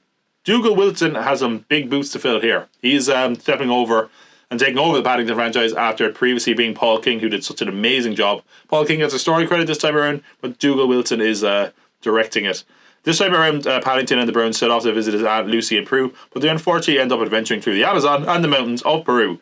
Ben Whishaw will once more voice the bear, with much of the family cast returning, with the exception of Sally Hawkins, who this time is replaced by Emily Mortimer. Joining the cast this time are Olivia Colman, Antonio Banderas, and Rachel Zegler. This arrives 8th of November in the UK, with the US date coming in the new year. So it's 2025 in the US. We're normally going off US release dates. I will mention UK release dates if they are given. Moana 2. We weren't even aware of this movie's existence when we started this year's ceremony, but thanks to Disney reworking an in-development Disney Plus series, we are getting a sequel to Moana this year that sees Moana receive an unexpected call from her wayfinding ancestors and journeying to the far seas of Oceania into a dangerous, long-lost waters for an adventure unlike anything she has ever faced. I mean, I guess in the last one. Ali Carvalho returns as Moana, and Dwayne "The Rock" Johnson returns as Maui. We'll have to wait till November 27th to see if this was a decent surprise to spring on us. Maybe we won't be saying you're welcome. Yeah, that's our kids category. Okay, Kung Fu Panda 4. This seems weird. This seems a lot cheaper than the other Kung Fu Panda films, if I'm honest. We don't have the Furious 5, is that what they're called? None of them seem to be there. It seems like it's going back to some of the original films. I don't know. This seems a little bit cash grabby and cheap to me comparatively. I don't know. Garfield movie. I don't really like Garfield anyway. This also doesn't sound like Garfield, by the way. I don't remember the Garfield being that big adventure cat. I thought he just hung around, and I know that's the point, but I don't care. And also Chris Pratt as Garfield. Like, no. Yeah, no, I'm not. I might see this if the reviews are good, but no. Despicable Me 4, very consistent franchise, to be fair. I will probably check this out at some point, but I'm not going to say like I'm madly rushing out to see it. Moana 2, outside of like the shocking reveal, I don't know how interested I am in this. It's kind of a red flag for me, and there's still a lot of questions to be asked about this being turned from a TV series into a movie. Is it really going to be of a cinematic standard? I don't know, but I'd hope that Disney would, have a bit more sense than killing a franchise by just slapping a sequel label on it because it looked like a struggling TV series, but I guess time will tell. Sonic 3. The first two Sonics are pretty good. I like Sonic 2 more than the first one, even though a lot of people didn't, but I guess it was because it was like, I knew enough about Sonic to be like, wow, I can appreciate these things. Shadow the Hedgehog, I want to see how they adapt that. That's weird. Inside Out 2, I mean, the first Inside Out was great, but definitely crying out for a sequel. Yeah, maybe it'll be good. I hope it's good, but we'll have to see. Pixar can be kind of inconsistent in more recent years. Paddington in Peru. Oh, Paddington and Paddington 2 are amazing. Paddington 2 especially is genuinely one of the best films in recent years, in my opinion. Yeah, the fact Paul King isn't there is really hurting this one for me. It's still my most anticipated. I hope if it can be anywhere near Paddington 2, it'll be great. I don't know about the plot as well, taking them out of that kind of quaint London stuff, but that could work as well. Maybe the franchise needs a shake up if it's a new director. Yeah, that's going to be it for me. Paddington in Peru. Hopefully it's great, but we will see. Aside from that, after some of this stuff, I just need to cheer up a little bit. After the state of some of these films where why are they making this film? Oh, who wants to see this film? Oh god, these films are terrible. I need a bit of a laugh. And that's when it's time to send in the clowns. The Comedy Award, which last year we awarded to Renfield. Okay, wait, we don't always get it right. 7 films nominated this year. First one, Drive Away Dolls. One half of the Coen brothers, Ethan, brings us a comedy road film starring Margaret Qualley and Geraldina Viswanathan. They stars 2 friends who embark on an impromptu road trip to Tallahassee, but things quickly go awry when they cross paths with a group of inept criminals along the way. Coen writes this with his spouse, Trisha Cook. Drive Away Dolls pulls up on February 23rd. This is one I think that was meant to come out last year as well, but it got delayed. The American Society of Magical Negroes, written and directed by Colby Libley in his feature directing and writing debut. This film is a satire of the magical Negro trope. Protagonist Aaron is recruited into a magical society of African Americans to follow their lifelong cause to make the lives of white people easier. Aaron is played by Justice Smith. See it March 22nd. Yeah, that's a pretty great premise, let's be honest. If, another imaginary friend film. That's what IF stands for. John Krasinski writes and directs the story about a young girl named Bee who can see abandoned imaginary friends, or IFs, and she soon discovers that her neighbour, played by Ryan Reynolds, has the same ability. Voice cast, among others, includes Steve Carell, Phoebe Waller-Bridge and Matt Damon. May 17th. Red One. This is kind of a lot of genres. I don't know if this belongs in comedy, but it was hard to fit into another category. But we'll give it. We'll assume it'll have a few laughs. Director of the recent Jumanjis, Jay Kazan, teams with frequent Fast and Furious writer Chris Morgan to bring us Santa with muscles for a new generation with Red One, starring Dwayne The Rock Johnson, Chris Evans, and Kieran Shipka, along with J.K. Simmons as Santa Claus, who's jacked, baby. This is a film expected to reimagine holiday mythology when it comes down your chimney, November 15th. Y2K. Former SNL cast member Kyle Mooney directs this one about 2 losers who crash a high school party in 1999 in a reality where Y2K actually happens. A24 produced this film with Jaden Martell, Julian Dennison and Rachel Zegler among the cast. No date yet for this, but hey, who knew no one really had a date for when the apocalypse happened either, but here we are. Y2K. I guess they did have a date, right? It was when the year 2000 happened. But yeah, hey, I don't think it's going to be New Year, but it will probably be some point this year. Hopefully, fingers crossed. Problemista. Julio Torres directs, writes and stars in this surreal comedy. The late night SNL warrior brings us a film about Alejandro, an aspiring toy designer from El Salvador, struggling to bring his unusual ideas to life in New York. As time runs out on his work visa, a job assisting an erratic art world outcast, Tilda Swinton, becomes his only hope to stay in this country. Another A24 one. This arrives March 1st. And our final nominee in this category, Ricky Stenicki. Peter Farrelly, one half of the legendary Farrelly brothers, directs this comedy for Amazon Prime. Ricky Stenicki is the name of an imaginary character. God damn it, what's going on, man? Imaginary characters are everywhere this year. Maybe I'm imaginary. Nah. Ricky Stenicki is the name of an imaginary character invented by three longtime friends as someone to blame for their misbehaviour over the past 2 decades. When their partners become suspicious and demand to meet Stenicki, they decide to hire a washed-up actor to bring the character to life. March 7th. And those are our comedy films. I hope you have you held your sides. You must be busting a gut after how funny those sound. Yeah, they sound okay. Drive Away Dolls. Trailer for this looked interesting. It's got a really good cast, and I was also watching it and being like, oh my god, it's a Coen Brothers film, or Coen Brother film, I guess. American Society of Magical Negroes sounds very funny. I haven't watched a trailer for it, to be honest, if there is a trailer for it, which I'm assuming there is if it's out in March. Could be very funny. Hopefully it's good. If saw the trailer for this one, yeah, I don't like John Krasinski doing this. I'm like, why did you do this one, man? Also, let's be honest, the girl can see imaginary friends. Also, so can her neighbour, Ryan Reynolds. Is there any chance that he's not imaginary as well? It feels like everyone has that prediction that if they go for it, it's so stupid. But I don't know. There's nothing in this that makes me go like, wow, that's cool. That's interesting. This is worth seeing. I will see it, but you know, it doesn't sound like it's really grabbing me. Red One, we don't know a lot about this, but like, Jesus Christ, I mean, The Rock Christmas Santa movie. He's not Santa, by the way. But yeah, I don't know about that one. Doesn't really sound interesting. Y2K one does sound interesting. You know, Y2K actually happening. There could be a lot of fun in that. Problem is, it looks weird. I like that in comedy. Could work. But I don't know. Ricky Stenicki, I mean, like John Cena playing Ricky Stenicki, and also Zac Efron as well. I didn't mention the cast of this. Yeah, I kind of like the concept of this. And the Farrelly brother, or one of the Farrelly brothers, is doing this, so it's kind of nice. Like, I would like if Farrelly brother had a hit again.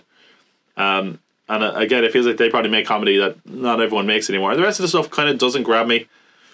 Some of this doesn't necessarily sound funny even. Look, I'll go with Ricky Stenicki for lack of a better option. I don't think there's necessarily a strong comedy kind of film output lately. A lot of it goes to streaming, but hopefully this is good.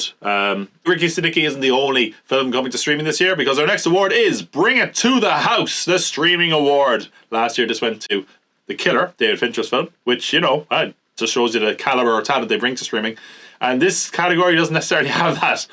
There's some stuff we mentioned that's already going to streaming. This is kind of just films I weren't sure where else to put them. Films like The Old Guard 2, a sequel to the 2020 film. This is written by Greg Rucka, who wrote the comic book series of the same name, that this is all based on. This is going to feature the return of Charlize Theron, and it's coming out this year, but we don't know anything else about it. I never saw the first one. Project Artemis. This is not the final title. Arrowverse mastermind and Love Simon director Greg Berlanti brings us Project Artemis, which was its original title.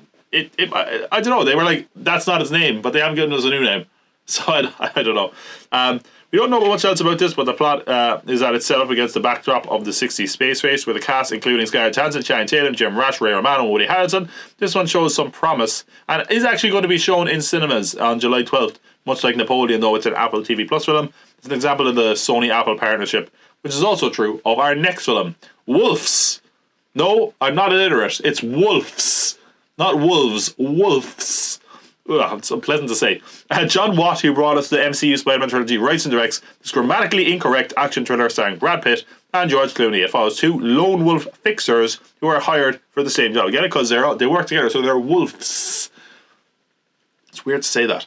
Yeah, this is the plot of Mr. and Mrs. Smith, isn't it? I guess like Brad Pitt was like, I want to do it with. I didn't work out what I did with Angelina. Let's do it with George Clooney. Maybe I'll meet my husband instead of meeting my wife like I did last time. Or maybe that's how maybe he's hoping to meet a wife on the set of this like he did with Mr. and Mrs. Smith. He's like, oh, look, it didn't work out. I need a new partner. Let's do it.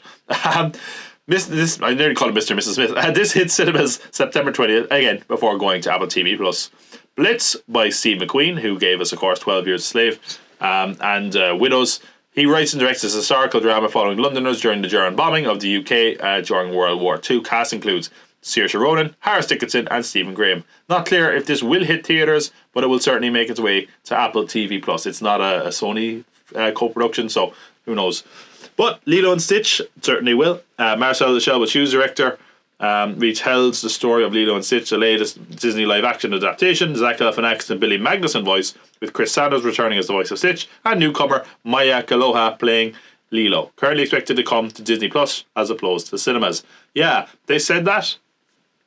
With the amount of delays and things, maybe they will decide if the quality is good enough to put it on in cinemas, but who knows. Yeah, only 5 films we're mentioning here. Old Guard 2. Never saw the first Old Guard, as I said. You know, I heard the Old Guard was fine, but I haven't watched it. I might. We'll see. I'm not in a rush though. Project Artemis. Yeah, it's got a great cast. The space race interests me, but again, I don't know enough about it, and that kind of hurts it for me. Wolves, again, could be a fun little throwaway action, but does feel like just that throwaway streaming action movie. Blitz, I mean, Steve McQueen has made amazing films, so maybe. Lilo and Stitch, much to my shame, I haven't seen the original Lilo and Stitch. But look, aren't we all kind of done with these live action remakes anyway, so I don't know. Yeah, it's not a strong category. We mentioned some other stuff that's in streaming already though, so Blitz, hey. What a strong amount of thought you gave that, Tom. Yeah, look, Steve McQueen has made good stuff. That sounds interesting. And you know, I don't have to leave my house for it, which is nice. I don't have to sit in the cinema like I am now, because generally cinemas are annoying. People on their phones, people shouting, people recording their own award shows in the middle and taking over the projector. Yeah, really annoying people. Speaking of people that are really annoying, hipsters. We're going to talk about films you should know about before they're cool, so you can be the hipster among your circle of friends. This year we have 6 films nominated. Last year our winner was The Iron Claw. First one is Love Lies Bleeding. St. Maud director is bringing us Love Lies Bleeding. Reclusive gym manager Lou, played by Kristen Stewart, falls hard for Jackie, played by Katie O'Brien, an ambitious bodybuilder headed through town to Vegas in pursuit of her dream. But their love ignites violence. But their love ignites violence. Oh, that's cool. That's badass. Pulling them deep into the web of Lou's criminal family. Garnered lots of positive buzz at Sundance this year. March 8th for this one in the US and April 19th in the UK. Civil War. Alex Garland, writer and director of Ex Machina and Men, follows a team of journalists travelling during a new American Civil War that has engulfed the whole nation. Kirsten Dunst, Katie Spenny, and Nick Offerman as President of the United States are in this one. A24's most expensive film to date, by the way. Hopefully it's worth the price tag when you get ready for war, April 12th. Kinds of Kindness. Yorgos Lanthimos collaborates once again with The Favourite and Poor Things actor Emma Stone with an anthology in which actors play multiple parts across stories. Also stars Jesse Plemons, Willem Dafoe, and Margaret Qualley. I just had a typo and it says Willie Dafoe. Sorry. Winner. Last year we had Reality starring Sydney Sweeney, and the real story of Reality winner. That was kind of incredibly accurate in that it was transcripts of what actually happened. This is kind of a more black comedy telling the story about the intelligence leaker who leaked about Russian interference in 2016. Amelia Jones is going to play Reality winner, with other cast members including Catherine Newton and Zach Galifianakis. Cat Person and That's Why You Love Me director Susanna Fogel is directing this one, which recently premiered at Sundance but does not have an official date as of yet. The Brutalist. Vox Lux director Brady Corbett brings us the story of a Jewish architect who survives the Holocaust and post-war lands in a mysterious contract from a wealthy client that will change his life. Adrian Brody, Felicity Jones and Guy Pearce star. Filming wrapped last summer, but no date as of yet. Real Pain. Jesse Eisenberg writes, directs and stars in this one along with Kieran Culkin, where they play 2 brothers who travel to Poland after their grandmother's death to see where they came from and end up doing a Holocaust tour. This one got a very positive reaction at Sundance, where it was the most expensive acquisition at this year's festival. Still undated, but I would be surprised if they spent that level of money, and the reviews were very good, that they might put it towards award season towards the end of the year. But hey, that's the films you should know about before they were cool. Okay, let's go through them. Love Lies Bleeding. I did like St. Maud, not as much as other people, but I think it sounds interesting. Again, it got good reviews out of Sundance, so maybe. Civil War is what I want to be good. I really do like Alex Garland's work, even though I didn't like Men all that much. I also refuse to believe in a world where Nick Offerman is president this could happen. I'll just say that much, right? I don't know though. Could be a bit heavy-handed. Could be good. Hopefully it is. Kinds of Kindness. This is one that people aren't even really aware of, but Yorgos Lanthimos basically shot a film with Emma Stone almost secretly. Does it have a release date? It's pretty much good to go for what I've heard. So maybe it'll be out this year. I don't see why it wouldn't be, but we'll see. It's kind of an anthology where there's multiple people playing multiple roles, which could work or could not. Who knows? Winner. Mixed reviews out of this one. I actually like Cat Person more than a lot of people, but I don't know. I really liked Reality with Sydney Sweeney last year as well, so I don't know if we need the kind of black comedy version of it. And yeah, I don't know. We'll see if that's even worth seeing. The Brutalist sounds pretty heavy. I'm shocked at a movie called The Brutalist sounds so heavy. Real Pain, which is what would happen if you met a brutalist, sounds like it could be good. I mean, I'll watch Kieran Culkin in anything. And the reviews are really good. So yeah, I would say for me this comes down to... Yeah, actually it's a strong category. Oh god, I'm a hipster. 3 or 4 of these films sound interesting to me. The fact that...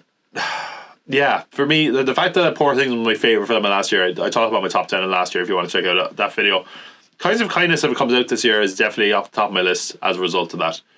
So hopefully it comes out this year. But yeah, if nothing else, if it's not out for award season, it's got at least one award, and that is the films you should know before they're cool at the Culties. Wow, Yorgos. If you don't win the Oscar this year, you're in luck, buddy. You got an award already. Movies that sound like porn is our next category. Hey, we talked about some fancy war films. Now we're going to lower the tone. We're going to get a little bit blue. Because for some reason, it's a new category. There's a lot of movies this year that just kind of sound vaguely kind of dirty. Wow. You know, categories and films that you probably clear your history or look these up in private browsing. My old ass. Elliot Lebrant, who has been advised by her future self not to fall in love, is sure she can do so after being given the advice. That is, until she meets the boy her older self warned her about. Elliot is played by Maisie Stella, with the older self played by Aubrey Plaza. Maddie Ziegler is also part of this cast. Again, debuted at Sundance and got pretty positive word of mouth. So we'll see. Here's one that sounds a little bit dirty. His 3 daughters. Maybe not, I don't know, maybe it's have a warped mind.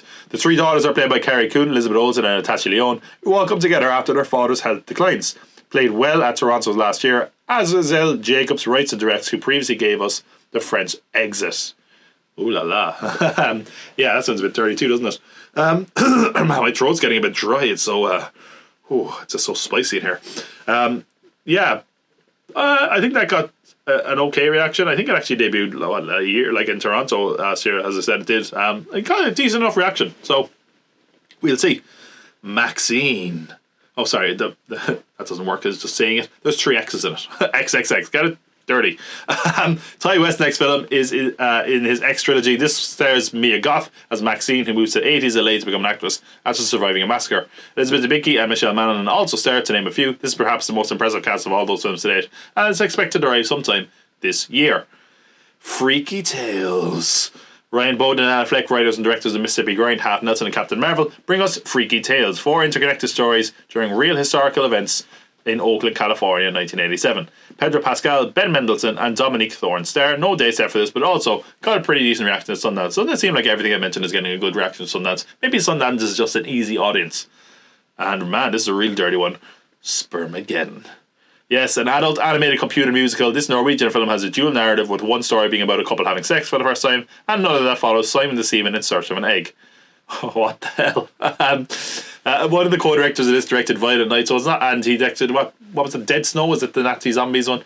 So it's not a totally obscure random movie I just picked because it sounds dirty. There is some talent here, but I don't know, I haven't heard anything about this aside from the title. They're trying to be like Sausage Party. Who's trying to be like Sausage Party? I don't know, but anyway.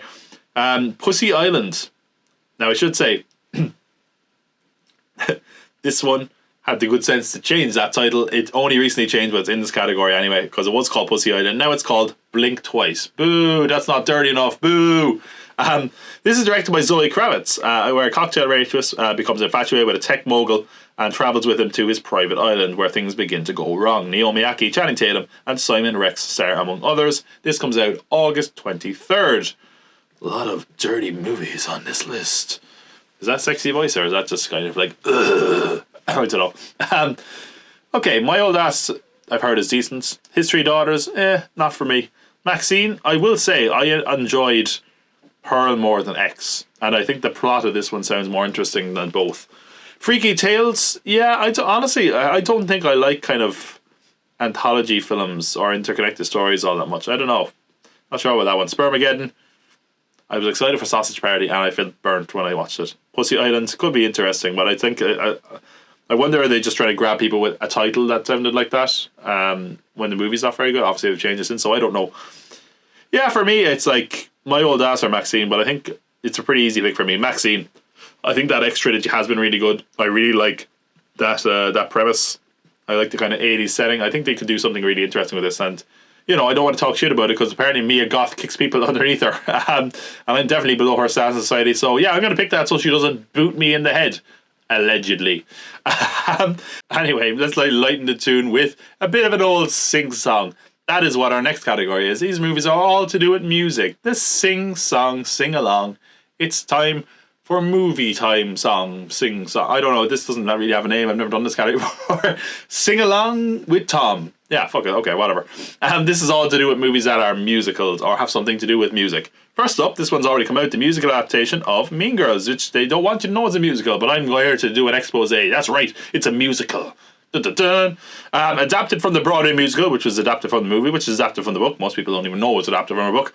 This was directed by Arturo Perez Jr. and Samantha Jane. Screenplay by Tina Fey, who along with Tim Meadows reprised their role from the 2004 film. Stars Angourie Rice as Katie Heron.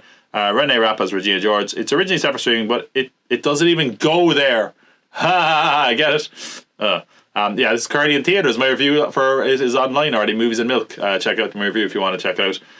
But yeah, it's a musical. Back to Black. Nowhere Boy and 50 Shades of Grey director brings us a film about the life and career of Amy Winehouse. Marissa Elbella stars as Winehouse, with Jack O'Connell playing her husband and Eddie Marsan playing her father. Already proven controversial to some. As they've said, it's too soon, it's exploitive, and might prove revisionist due to the involvement of the Amy Winehouse Foundation, and kind of overlooking the fact that maybe her parents, or especially her dad, weren't exactly supportive or really helping her get help. They just wanted to make money. I don't know. I don't know enough about that story, by the way. I think that's the dish of it. But hey, will the controversy be worth it? We'll find out April 12th in the UK or May 10th in the US. Bob Marley, One Love. Another less recent musician getting a biopic this year is Bob Marley. King Richard director Reynaldo Marcus Green is going to direct, with Kingsley Benadir starring as Bob Marley and Lashana Lynch as his wife Rita. One Love appropriately comes out on Valentine's Day. Wicked Part 1. In the Heights and Crazy Rich Asians director John Chu brings a Broadway smash to the big screen, or at least the first half of it. Yes, this could have also been in the It's a Party character. It would have been the category with a much better name, if we're honest. Telling the story of Elphaba, who eventually becomes the Wicked Witch of the West and torments the land of Oz. Cynthia Erivo plays Elphaba, with Linda the Good Witch being portrayed by Ariana Grande and Jeff Goldblum as the Wizard of Oz. November 27th. Get ready. It's time to try defying gravity. Yeah. Not a strong category. Mean Girls was good, but again, I've seen it, so not really going to be like, yeah, I'm excited for this film, I've seen it already. I don't really like or enjoy music biopics, generally speaking. There are a few that I've enjoyed in the last few years. Amy Winehouse one. I mean, I'm not a massive Amy Winehouse fan, to be honest, and again, I am of the belief that I'm like, yeah, it is too recent. I don't know if I want to see this. It just feels a little bit exploitative. No real interest in it. Bob Marley. Yeah, okay. That's my reaction to that. Fine, whatever. Kingsley Benadir is a good actor, but anyway. Oh man, I'm giving it to again. I've seen the Broadway version of Wicked, and I thought it was fine. But I mean, what worked for it was seeing the spectacle in person, seeing the spectacle on the screen. I think that kind of cheapens it. I don't know. I'm going to see it. Oh Jesus, this is a very weak one. Yeah, okay. Wicked wins. God damn Jesus, the Wicked Witch of Oz, the Wicked winner of this category, which Wicked feels right, because man, that's a tainted win there. Wicked. But anyway, forget about the witches. What's that coming over the hill? Oh, it is a monster. Yes, we're getting some monster movies this year. 5 monster movies are in this category. First off, The Wolfman. Oh, not just satisfied with giving us The Invisible Man in 2020, Lee Winnell sets his eyes on The Wolfman, a film that sees a man and his family scared to death by a deadly predator. Probably a wolf then, is it? I suppose. Christopher Abbott and Julia Garner star I Predict a Full Moon on October 25th. Sasquatch Sunset, a year in the life of the unique family. They're Sasquatches. It captures the daily life of the Sasquatch with a level of detail and rigour that is simply unforgettable. Directed by the Zellner brothers and starring Jesse Eisenberg and Riley Keough. This is a totally dialogue-free movie. Has no date. It did play Sundance and got some really positive reviews, and then also some very mixed reviews. So we shall see for ourselves when it comes out eventually this year. Nosferatu. The Witch director Robert Eggers gives us the classic vampire horror its own spin, described as a gothic tale of obsession between a haunted young woman and a terrifying vampire infatuated with her, causing untold horror in its wake. It stars Bill Skarsgård as Count Orlok and also features Lily Rose Depp, Nicholas Hoult, and Aaron Taylor Johnson, along with Willem Dafoe. I hope you don't have plans on Christmas Day when Nosferatu rises from the grave. Abigail from Matt Bettinelli Alpin and Tyler Gillett, or Radio Silence, who brought us Ready or Not and the 5th and 6th Scream film, comes a movie they hope will make you scream. Abigail. When a group of kidnappers who capture and must watch over the daughter of a powerful figure, they get more than they bargained for when Abigail reveals her true nature as a vampire child, hunting them down one by one. Melissa Barrera, Alicia Weir, Dan Stevens, Giancarlo Esposito, and Catherine Newton round out the cast. Abigail arrives April 19th. And now for two very different monsters, Godzilla vs. Kong. Director Anna Winger returns for its sequel, Godzilla x Kong, The New Empire. Rebecca Hall and Brian Tyree Henry return, and joining the monster match this time around is Dan Stevens. That's right, Dan Stevens is in 2 films in this category. He loves a bit of monsters, Dan Stevens. This pits Kong Godzilla against an undiscovered threat hidden within our world that challenges their existence and our own. March 17th, I believe now. It used to be March 29th, but I think they've changed it because I guess Patrick's Day is a better day for monsters. Lisa Frankenstein. The debut of Zelda Williams, featured directing debut, I should say, daughter of Robin Williams, a horror comedy written by Juno and Jennifer's body scribe Diablo Cody, featuring Catherine Newton and Cole Sprouse. Set in 1989, a teenage goth reanimates a handsome corpse to make the man of her dreams. Lisa Frankenstein comes alive February 9th. See, Catherine Newton loves a bit of monsters too. Also 2 films in this category. But hey, that is the monster category. Okay, The Wolfman. I really liked The Invisible Man. I would love a good Wolfman movie. So that's a good one. Actually, this is a strong category in general, to be honest. Sasquatch Sunset, I don't know how to feel about that one. Could be good, could be really pretentious shite. Nosferatu, Robert Eggers is great, man. He really is. Even the film I didn't like that much out of him was the Northman, and I still really liked it. But I mean, other than that, he's made when he makes a film, it's one of my favorite films of that year. So that's one that's going to be hard to beat. Abigail. I wish I didn't see the trailer for this, and I wish they didn't reveal the hook of the film, which I guess I had to. But it looks like a lot of fun. I loved Ready or Not. I thought they did a good job with the Scream movies, and you kind of want to support them and Melissa Barrera after the way they were just really fucked over the whole Israel-Palestine thing. Godzilla x Kong New Empire. I actually like Godzilla vs. Kong more than most people. But yeah, after Godzilla -1, you see the trailer for this and you're like, nah, I think we need something new now. Yeah, not really for me. Lisa Frankenstein, I would say I kind of like Diablo Cody's work, but the trailers for this look so obnoxious and annoying. It might be kind of cutesy, but it also looks really unbearable.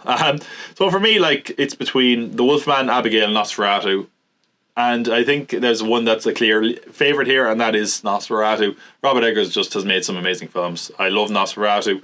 I think the cast in this is fantastic, and yeah, if you want atmospheric horror, he's the guy to get. So yeah, Nosferatu is well up there. I think that could even have a chance of winning some awards. And you know what? That's appropriate, because our last category at our award show is tipping our hats to the lesser awards. The Oscars, the Golden Globes, whatever. This is the Award Goes To award. Last year, we said Oppenheimer. And guess what? Guess what has the most nominations this year? Haha. I know what I'm talking about. Except for that first year where I gave it to Cats. So yeah, 5 films nominated for this. Obviously, we mentioned films that'll probably be nominated for awards as well, but these are just 5 that I picked randomly because maybe they'll do well and I don't know where else to put them. Flint Strong. Moonlight writer Barry Jenkins scripts this film about Flint, Michigan boxer Clarissa T-Rex Shields as she trains to box in the 2012 Olympics and becomes the first woman from America to win a gold medal in boxing. Ryan Destiny, Judy Greer, and Brian Tyree Henry star. Did I say Tyree Henry? Tyree Henry? Brian Tyree Henry. There we go. Star in this. Rachel Morrison directed film. Coming August 9th. Alto Nights. Good Morning Vietnam director Barry Levinson directs this script by Nicholas Pileggi, writer of Casino and Goodfellas, in his return to the world of gangsters. This film tells the story of competing mob bosses Vito Genovese and Frank Costello. When Genovese wounds Costello with an assassination attempt, Costello retires from the mafia. Robert De Niro plays Costello and Genovese, with Deborah Messing playing Costello's wife and Catherine Narducci playing Genovese's wife. November 15th. That's right. Robert De Niro plays both the man being assassination attempted and the man doing the assassination attempt, and he also has 2 gorgeous wives in Deborah Messing and Catherine Narducci, this 80-year-old man. It's getting kind of creepy. I don't know. Hitman. Nothing to do with the video game, thank God, is Richard Linklater's latest film, which he's directing and co-writing along with his leading man Glenn Powell, about an undercover cop posing as a hitman who arrests those enlisting in his service until he falls for one of the women who tries to hire him. Garnered an amazing reaction when it debuted in Venice. We'll find out if this is a hit June 7th on Netflix for a change, wouldn't you know it? Juror number 2. This may yet prove to be the final directorial effort of Clint Eastwood. Juror number 2 is about a juror serving in a murder trial who realises he may be at fault for the victim's death. The juror is played by Nicholas Hoult, but it also stars Toni Collette, J.K. Simmons and Kiefer Sutherland. We don't have a date in this one, but it is expected this year. Eastwood puts this film out pretty quickly, by the way. The Outrun. Saoirse Ronan stars in this drama based on the memoir of the same name by Amy Liptrot, who co-writes the script along with the director Nora Fingshite. Fingshite. Shite is not a good thing to say if you're an Irish person. About a woman out of rehab for alcohol treatment who returns home to the Orkney Islands after being away for over a decade. Ronan is already getting praise for her performance, and the film played well at Sundance. I could see her, if nothing else, getting an acting nomination. But we'll see. It's very early to be calling awards. Quite obviously, we haven't even had last year's awards yet. But yeah, those are our nominees, and let's break them down. Flint Strong. This could work. I mean, Barry Jenkins writes this one. I think if he wasn't busy with Mufasa, he might even direct it. But yeah, this could be really good. Boxing films kind of and sports kind of biopics play well. So this could be it. We'll see. From what I gather, I don't know enough about Clarissa T-Rex Shields. I think basically the story is that she was just the first woman to win a medal in boxing at the Olympics. I'm not sure. Again, she's from Flint, so maybe there's that angle as well. I don't know. Alto Nights. This one could go either way, because Nicholas Pileggi is writing it. He wrote Casino and Goodfellas. I don't know if he's written much since. I think he was a producer on The Irishman, maybe. Barry Levinson, not like I went back to the Good Morning Vietnam because some of the stuff since has not been great. De Niro's coming off Killers of the Flower Moon, which he was legitimately pretty good in, but this could also just be a cheap cash-in gangster film. I don't know. 50-50 on that one. Hitman. I'm kind of hot and cold in Richard Linklater more than most people, but this looks good. Glenn Powell is on a roll, and yeah, there was really good reactions out of this. I just think the plot is interesting as well. Juror number 2 again is another one that has a great plot. Clint Eastwood again. He directs so many films that sometimes they're good, sometimes they're bad, and who knows. This sounds really good, and it's got a good cast. And you really hope after what all his work over the decades that Clint Eastwood can put out a good final film, if this is indeed the final film he's going to direct. The Outrun, sounds very awards baity. That's why it's here. I'm not saying I'm massively interested. It could be good all the same, but yeah, for me I would say like Alto Nights. I don't want to hedge my bets on Alto Nights because I do think it could kind of go either way. It could be like Gotti, or it could be The Irishman, which at the time we were like and then we watched it, we're like maybe not though. I don't know. I'd love for it to be good, but I'm not entirely sure. It's between Juror number 2 and Hitman for me. And yeah, Hitman grabs me more. So yeah, that's actually Hitman I'm actually quite excited for. And also I don't have to leave the house. How nice is that? Although I probably will if it's during cinemas, let's be honest. But yes, that is the winner of the Award Go 2 award, Richard Linklater's Hitman. Now make sure you hit the target, buddy. And that is the end of this year's Culties. Woo! Culties 6 is in the bag! Thank God. Yeah, that is over 100 films coming out this year. Although some of them mightn't, in which case I have to talk about some of them again next year. God. Anyway, I hope you enjoyed the Culties. If you did, please give this a like. Tell your friends that we have the most comprehensive film preview out there. I'm genuinely putting my money where my mouth is with that. I don't think there's anyone that previews more films in their preview than this one. Maybe there's a reason for that. But hey, let me know what are some of your most anticipated films of the year. Do you think I made some bad choices? Be sure not to miss that. Either way, there's lots of exciting stuff coming to the channel this year, not just talking about some of these films, but many other things as well. So be sure to press subscribe. By the way, I have been your cult leader, Tom Pat. Thank you for attending the 6th annual Culties. Hopefully you come back next year, or just check out the channel in general, because remember, can't spell cult without you. Okay, I better get out of this cinema before they start calling the cops.